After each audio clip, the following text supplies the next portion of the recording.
Mac 3V vous propose 3 nouveaux reportages. Le portrait d'un peintre amateur à Niederbronn, le relais équestre de Dambar et tout de suite, le radio-amateurisme.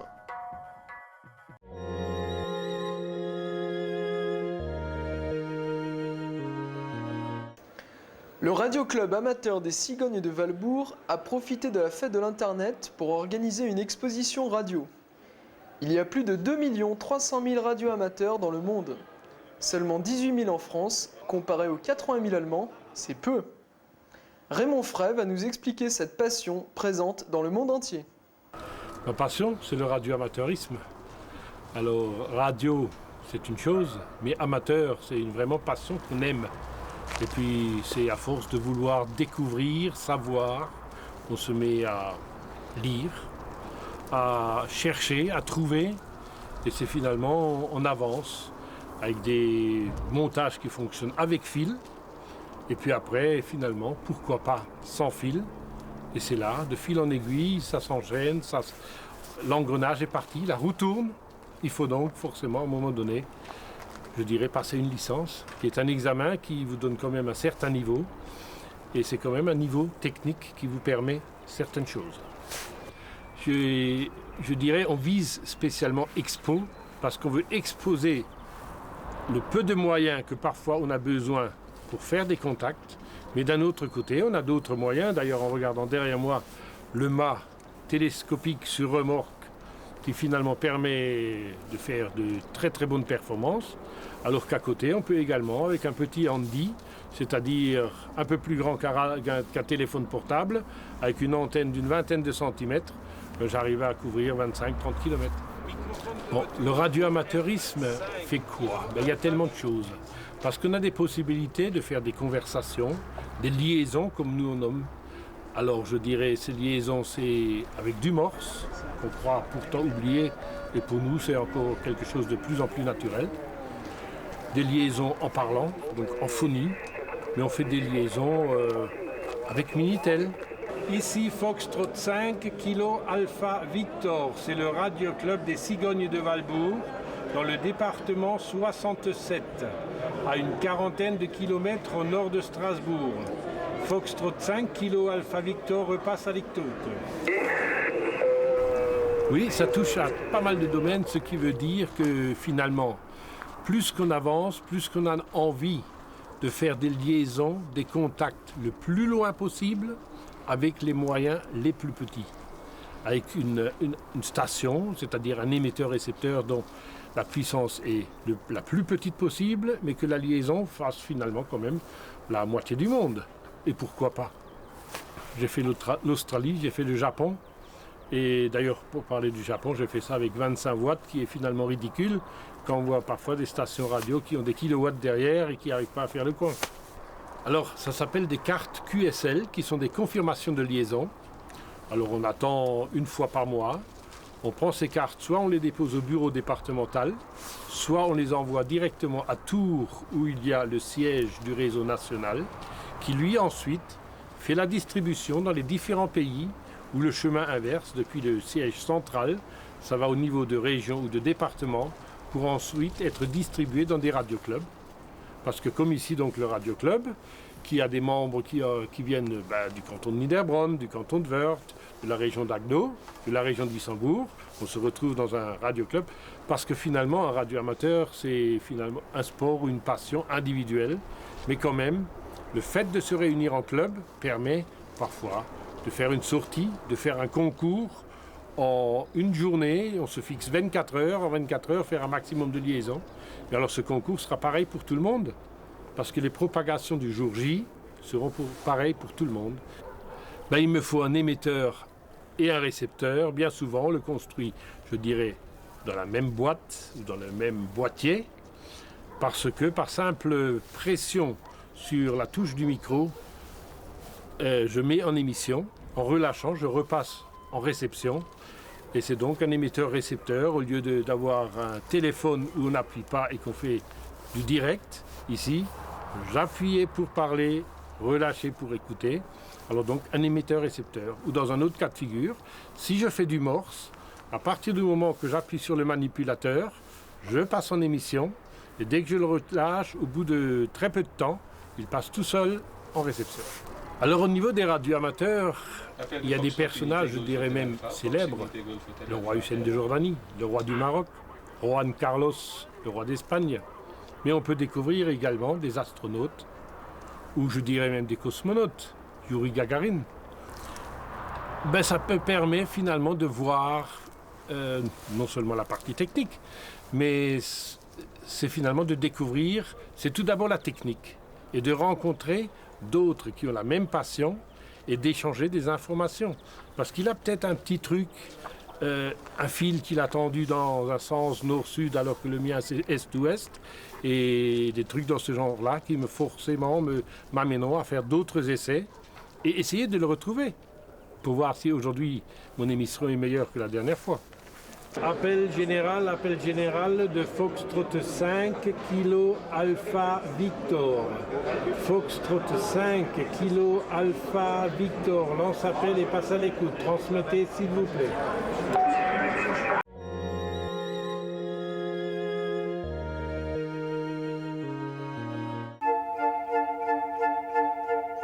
La passion, c'est la peinture. Enfin, en fait, j'ai 3 sortes de peinture. J'ai l'aquarelle, l'huile et l'acrylique. Disons, le plus facile à faire, c'est l'acrylique, parce que ça sèche très vite et vous pouvez recouvrir au bout de 10 minutes. L'huile, ça met plus longtemps à sécher, et l'aquarelle, c'est très délicat. Parce qu'une fois que vous avez raté, vous ne pouvez plus reprendre.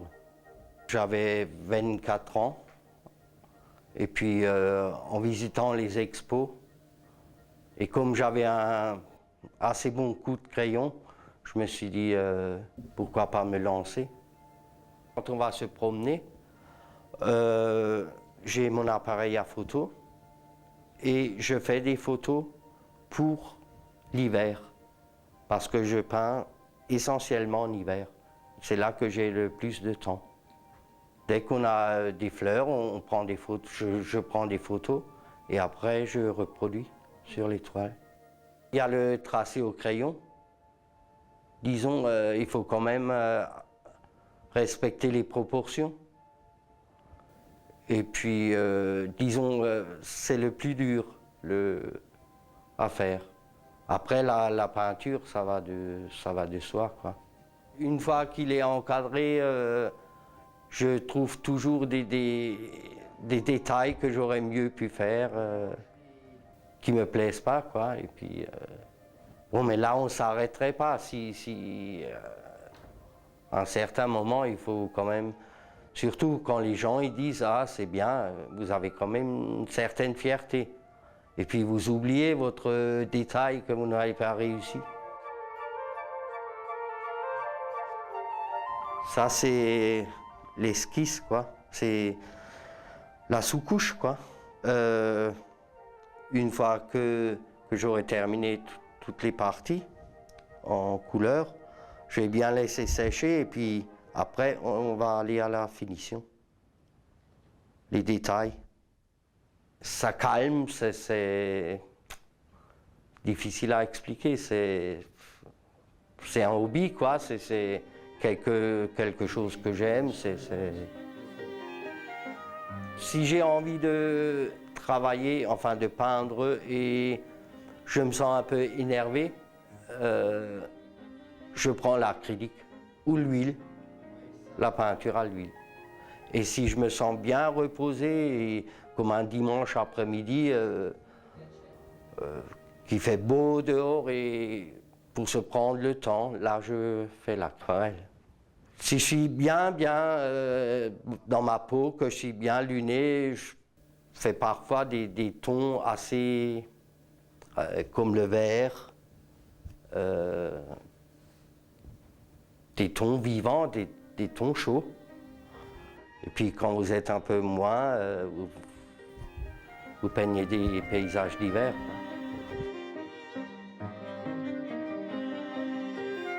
Oui, enfin ça, c'est une petite cascade qu'il y a entre Reichshoffen et Jägertal qui s'appelle le Rauschende Wasser. Et là, en été, quand je suis passé, j'ai pris une photo que j'ai reproduite.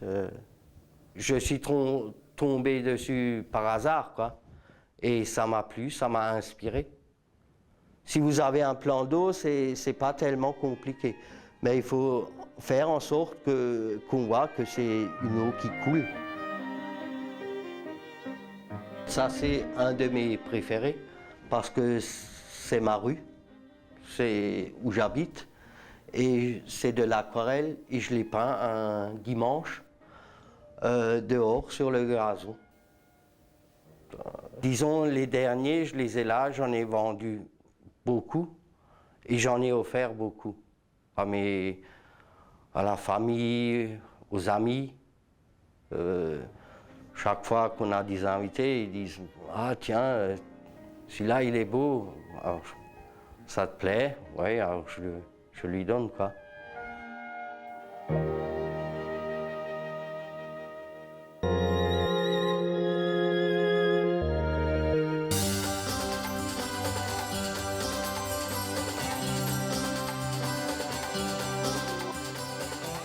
Je suis installée à Dambach au relais équestre depuis 3 ans.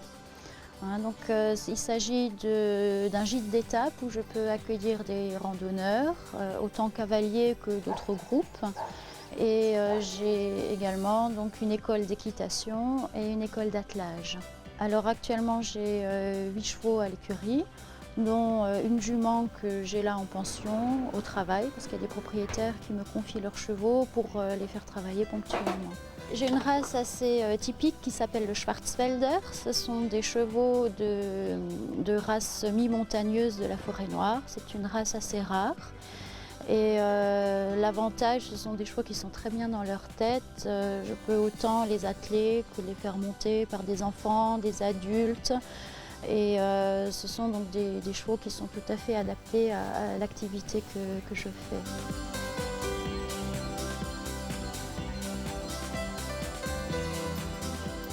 J'ai des chevaux que je travaille régulièrement pour qu'ils soient aptes à l'école. Et je sors avec 2 chevaux qui ont maintenant 7 ans en compétition. Donc là, je suis en train de les préparer pour la saison. Je travaille les chevaux de manière éthologique, c'est-à-dire que j'utilise un petit peu les connaissances du comportement du cheval pour arriver à établir entre eux et moi une relation de confiance, ce qui me permet de bien pouvoir communiquer. Les chevaux arrivent à bien comprendre ce que je veux et sans stress, on peut arriver à mettre en place tous les codes et le dressage pour l'utilisation par la suite, soit à la monte, soit à l'attelage. Voilà. Alors Marouk est un jeune cheval de tout juste 3 ans qui vient d'être débourré. Le travail en liberté que je suis en train de faire avec lui me permet de contrôler si j'ai bien établi avec lui une relation de confiance. Donc ça me permet aussi de mettre en place les codes vocaux. Marouk, trop, trop, trop. Donc dans un premier temps, j'utilise le langage gestuel que les chevaux comprennent. Et par association, il va comprendre les mots que j'utilise. Voilà, donc la preuve pour moi que le cheval me fait entièrement confiance, c'est qu'il me suit où que j'aille, si je tourne, qu'il s'arrête quand je m'arrête. Voilà, qu'il reparte quand je repars. Je sais qu'il fait attention à moi. Donc à partir de là, on pourra établir une relation d'échange. Et je vais pouvoir commencer à travailler un petit peu son dressage dans le calme pour éviter tout stress. Parce qu'un cheval qui stresse n'est pas apte à apprendre quoi que ce soit. Donc là, le fait d'obtenir la totale confiance du cheval me permet de le sceller sans qu'il bouge, il n'a pas peur. Il est désensibilisé à toutes ces choses qui bougent, quoi.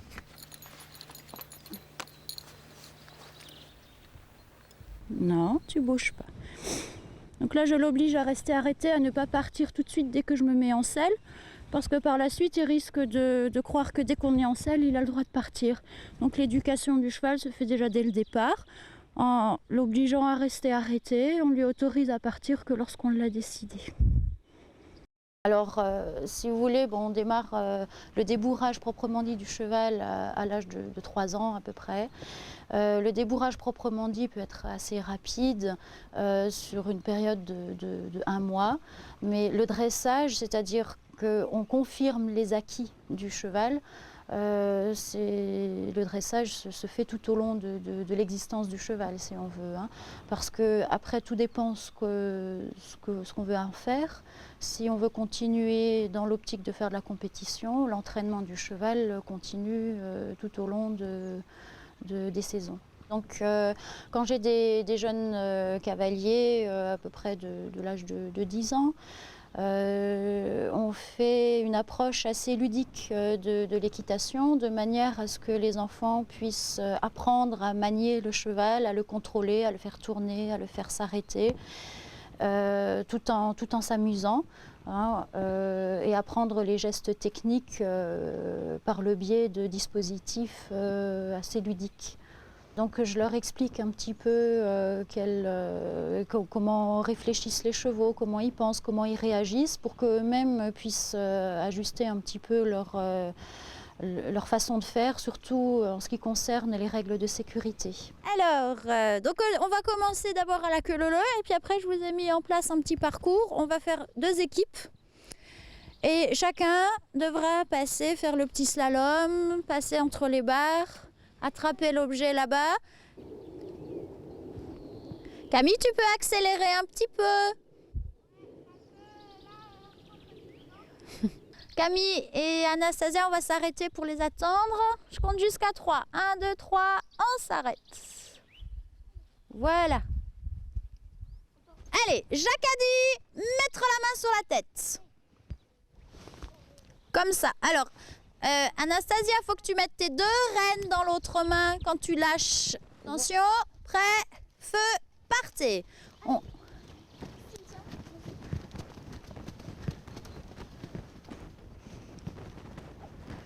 Voilà, attention Anastasia de ne pas être trop près de Belle. Hein. Alors, Jacques a dit mettre la main sur la tête. Jacques a dit sur le ventre. Jacques a dit dans le dos. Jacques a dit sur la tête. Jacques a dit sur l'encolure. C'est où l'encolure?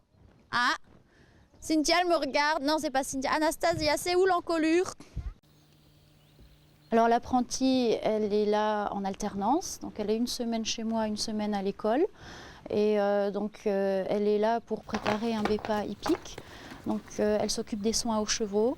Elle s'occupe des écuries, de nourrir, du bien-être des chevaux. Et je la forme également en équitation, parce que pour son examen, il faut qu'elle puisse savoir travailler un cheval, savoir monter, et tout ce qui s'ensuit. Donc ici, elle a l'option attelage en plus, hein, ce qui est un atout pour elle aussi.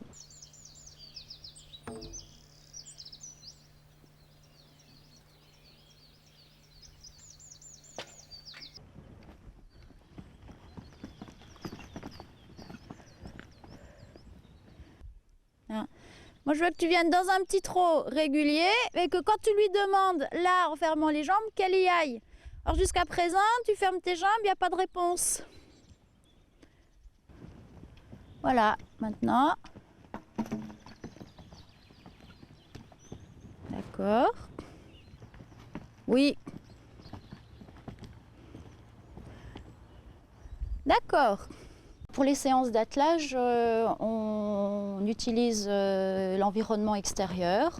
Donc on va sur les chemins et on apprend donc, à mener, à maîtriser le cheval directement en extérieur. Donc le cheval est particulièrement éduqué à la voix, obéissant à la voix, qu'il s'arrête, qu'il tourne, qu'il parte au trot ou au pas. Et sinon, l'éducation autant à la selle qu'à l'attelage est à peu près similaire par rapport à la réponse aux aides en ce qui concerne la tenue des guides ou des rênes. Il faut au préalable l'habituer à voir la voiture derrière, l'habituer à avoir plein de bruit derrière. Donc on le désensibilise à toutes ces choses qu'il sera en mesure de rencontrer durant son travail à l'attelage. Et au niveau de la préparation, on travaille beaucoup le cheval à pied et aux longues graines. Donc ensuite, l'attelage finalement est une finalité qui permet donc de tirer la voiture.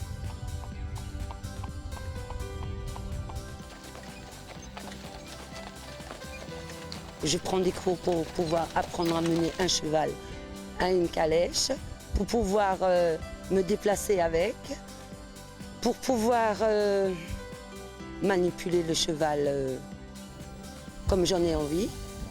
L'apprentissage pour le moment c'est très difficile. J'ai attelé avant à ma manière, à ma façon, sans avoir pris des cours. Mais depuis que je prends des cours, je vois que c'est une toute autre méthode. Et je conseille à tout le monde qui fait de l'attelage de prendre des cours avant. Parce que c'est super bien quand on sait manier un cheval avec des guides et partir en promenade avec. On est plus rassuré quand on a pris des cours.